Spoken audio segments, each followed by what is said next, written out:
तुमने कहा था ना, वो देवी का रूप नहीं, नारायण की श्री नहीं, जिसे तुम अबला समझ रही थी, वो बल का आधार निकली, मेरा काल निकली, लक्ष्मी का अवतार निकली।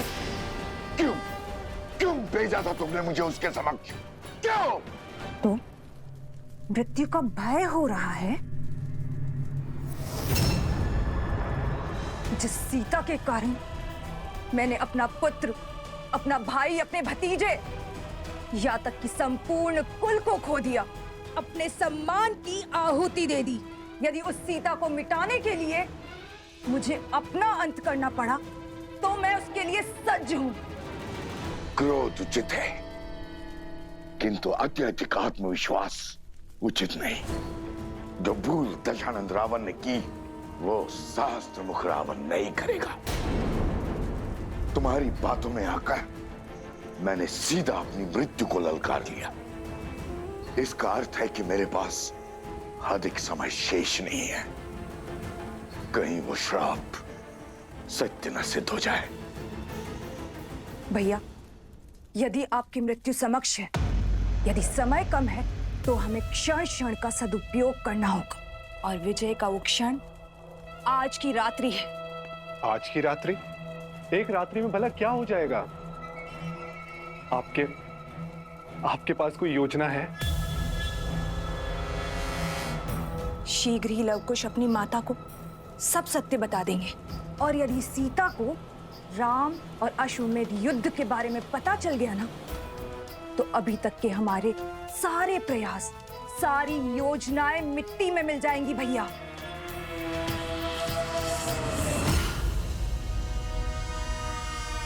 और सीता कभी राम और लवकुश का युद्ध होने ही नहीं देगी।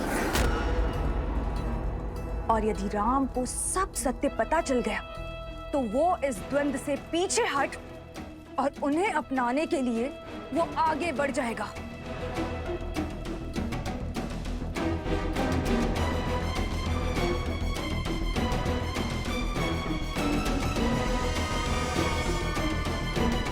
अभी केवल एक दांव हारे हैं, पूरा युद्ध नहीं भैया। अभी भी अवसर शेष है हमारे पास भैया। जो दांव चलने हैं, वो आज रात्रि ही चलने होंगे, क्योंकि कल का सूर्य ये शूर्पणखा रघुकुल के अंत के आरंभ के साथ ही देखना चाहती है।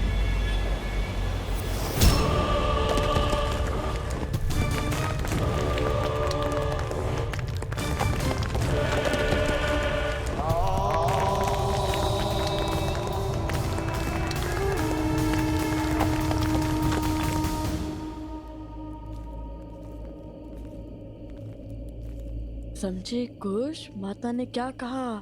हाँ भैया, कि कभी कभी समस्या सुलझने का नाम ही नहीं लेती। और ये भी समझ गया कि हमें माता को सत्य बताने से पहले अंतिम बार और प्रयास करना चाहिए, कोई आधार और मार्ग खोजना चाहिए।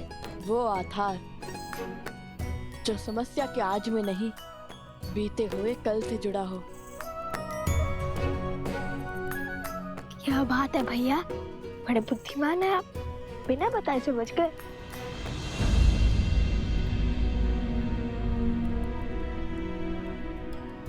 क्या हुआ लवकुश, तुम दोनों रुक क्यों गए? माता, ये क्या कर रहे हो? अब समझा कि माता को प्रथम गुरु क्यों कहा जाता है। आपने केवल अपनी ही नहीं, हमारी समस्या का भी हल निकाल दिया। तुम्हारी समस्या क्या है? रामायण को संपूर्ण करने की समस्या माते। और कैसे निकालोगे इस समस्या का हल?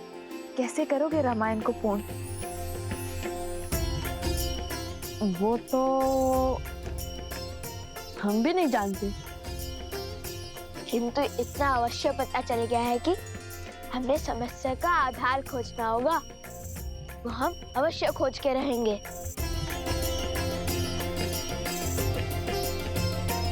तुम दोनों मुझसे कुछ छुपा तो नहीं रहे हो ना?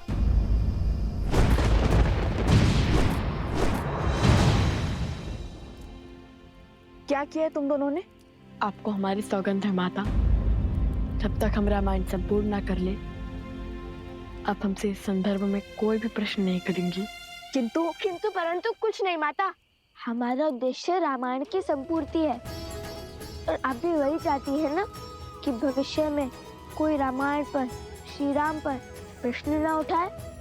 तो बस हमें अपना काम करने दीजिए, कुछ मत पूछिए।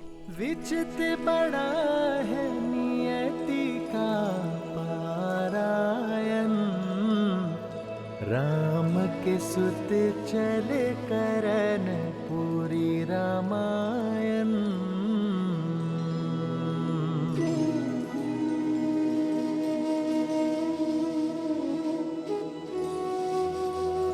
आर्य सुमंत, आप बड़ी देर से जाग रहे हैं, तनिक कुछ देर के लिए विश्राम कर लीजिए। मैं यहाँ सूर्योदय की प्रतीक्षा कर रहा हूँ, इस असहनीय रात्रि के बीतने की बाट जो रहा हूँ, क्योंकि मेरा मन कहता है कि कुछ तो है जिसे हम समझ नहीं पा रहे हैं, जिसका संकेत प्रकृति की ये उथल पुथल दे रही है।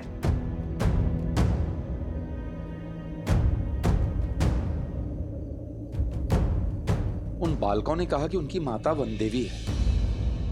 राज अनुज लक्ष्मण का कहना था कि उन्हें इन घटनाओं के पीछे किसी आसुरी शक्ति या मायावी का हाथ लगता है। आपको लगता है कि वो बालक हार मान जाएंगे? कहीं किसी माया का प्रयोग? कोई माया तो अवश्य है आर्य सुमंत, किंतु मेरा लक्ष्य मेरे भाइयों और मित्रों के प्राण बचाना है। और यदि उन दुस्साहसी बालकों को मुझे दंड भी देना पड़े तो उसके लिए भी मैं सज्ज हूं। रघुकुल रीत सदा चलिया,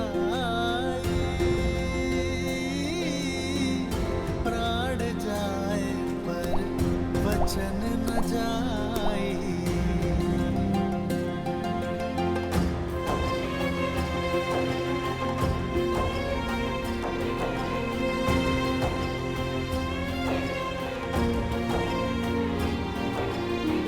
यदि समस्या है तो समस्या का समाधान भी अवश्य होगा। यदि विष है तो उस विष की काट भी अवश्य होगी। और इसलिए उनके वर्तमान को नहीं, अतीत को खंगालना होगा।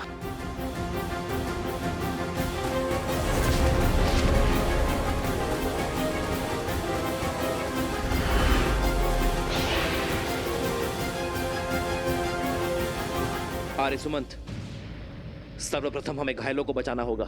जी महाराज। सावधान! बचाओ कोई, बचाओ, बचाओ।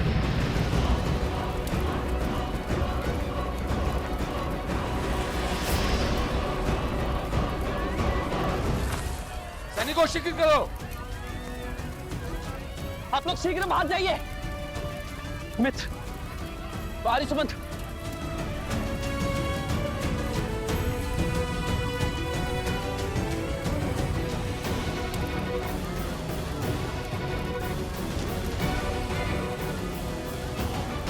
सैनिकों शीघ्र करो।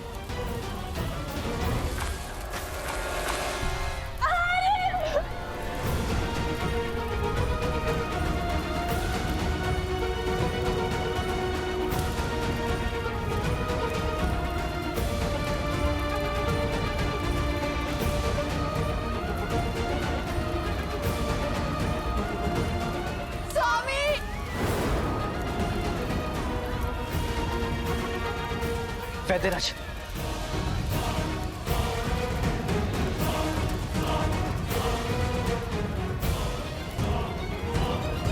आप तीनों वहीं रुक जाइए, भीतर संकट है।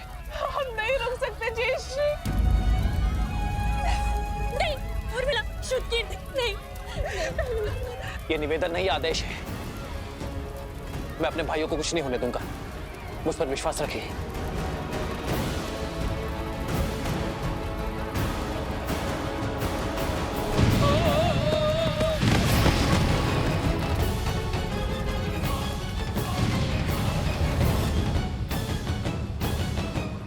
छल से विजय प्राप्त करेंगे हम, और वो राम इन प्रहारों को लव कुश का विश्वासघात समझेगा। साम दाम दंड भेद हर युक्ति हर शक्ति लगाऊंगा। आज की रात्रि मेरी हर असुरी शक्ति का केवल एक ही कार्य होगा, राम के मूर्छित भाइयों को मृत्यु तक पहुंचाना। एक बार राम के भाई मृत्यु को प्राप्त हुए, फिर राम के क्रोध को कोई नहीं बांध पाएगा। उसकी क्रोधाग्नि में रघुकुल स्वाहा हो जाएगा।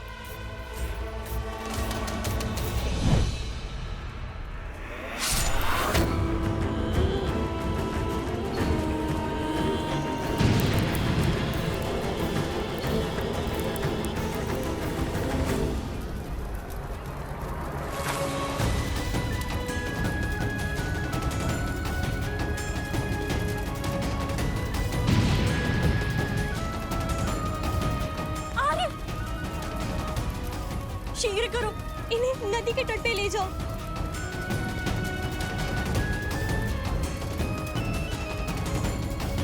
स्वामी!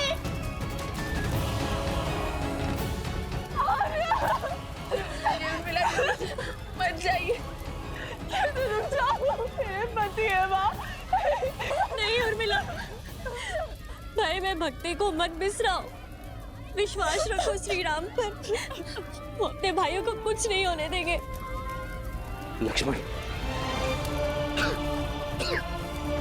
आर्य सुमंत, आप बाहर जाइए।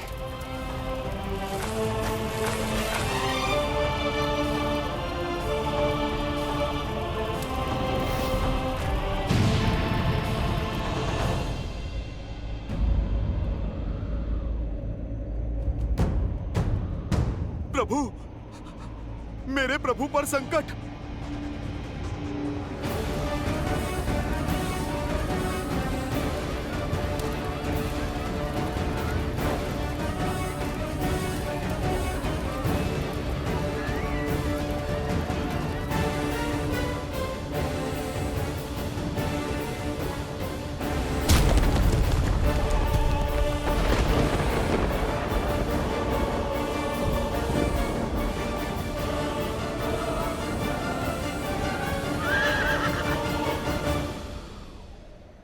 मैंने समर्पण किया है अपनी इच्छा से। आप अपने सेवक पर विश्वास रखकर निश्चिंत होकर जाइए माता की रक्षा के लिए। इस अश्व की रक्षा मैं करूंगा। प्रभु, ये कैसा घोर संकट आन पड़ा है। इस घड़ी में मुझे आपके पास आपके साथ होना चाहिए था, और मैं यहाँ आपके पुत्रों के वचन के पाश में बंधा हूँ।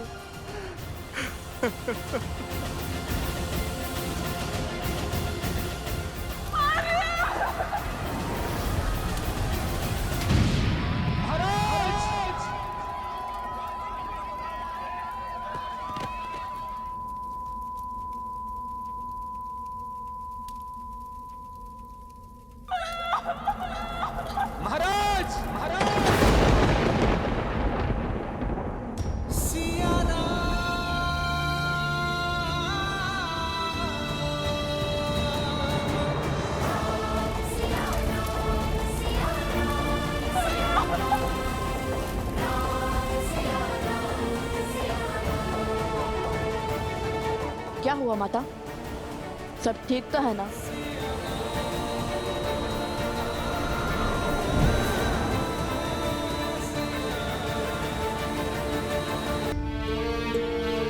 ये रात्रि, ये पहर इतना विचित्र क्यों? आज प्रकृति का हृदय अशांत सा प्रतीत होता है। पुत्रों, तुम दोनों विश्राम करो, मैं भी आई। ऐसा क्या आभास हुआ होगा माता को?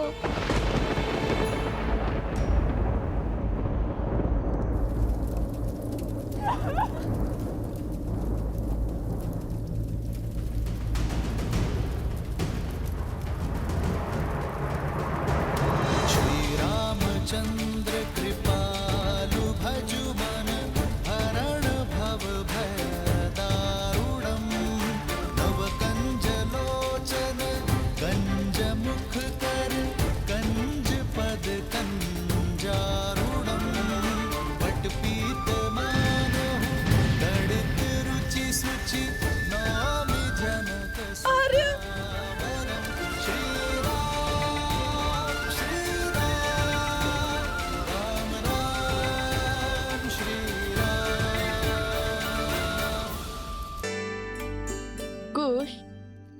वहाँ उस मंदिर में चलते हैं। कदाचित माता मंदिर में होंगी। कहाँ जा रहे हो? माता को खोजने। अरे भला वन देवी को क्या संकट होगा? वो तो स्वयं में सी क्या शिक्षित और प्रशिक्षित है, अपने आप आ जाएंगे। किंतु तुम्हारा विचार क्या है? कल क्या करोगे प्रातःकाल? कुछ भी हो जाए, बस कल धनुष मत लेकर जाना श्री राम के समक्ष, समझे? कोई नई समस्या मत खड़ी कर देना। हम नई समस्या खड़ी करने नहीं, पुरानी समस्या का समाधान खोजेंगे।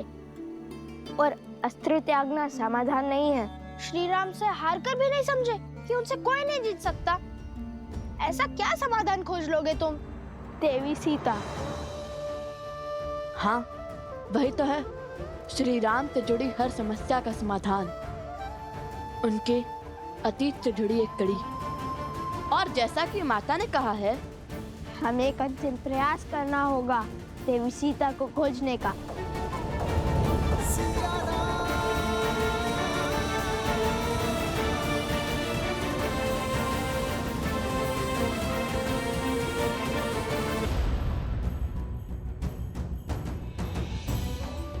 आर्य,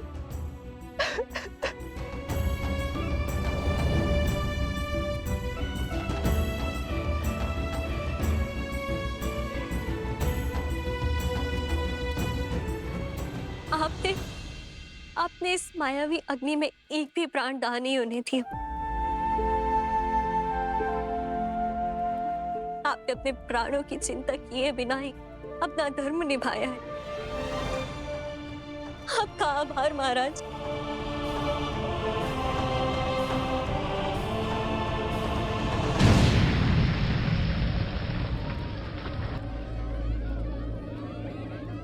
ज्येष्ठ, ये सब आप तीनों भीतर ही सबका ध्यान रखिए।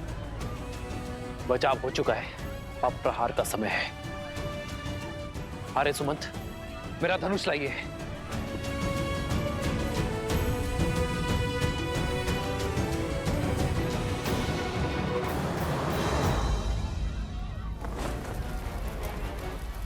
शीघ्र करो, जल्दी जल्दी लाओ।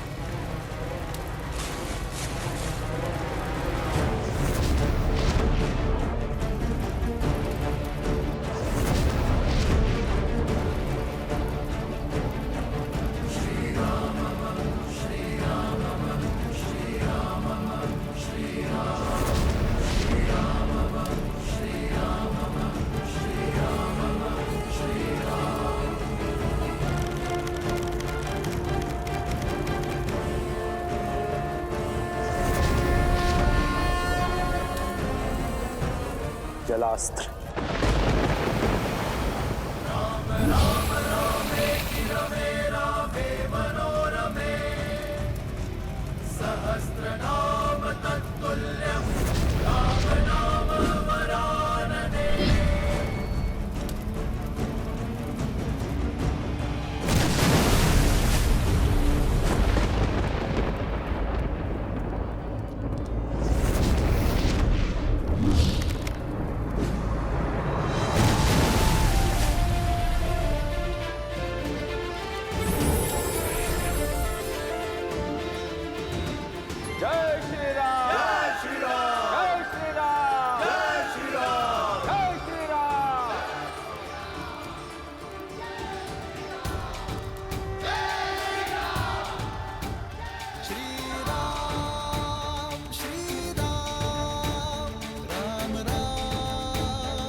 यदि शीघ्र अतिशीघ्र कुछ नहीं किया गया तो कहीं वो सीता उस राम के पास ना पहुंच जाए।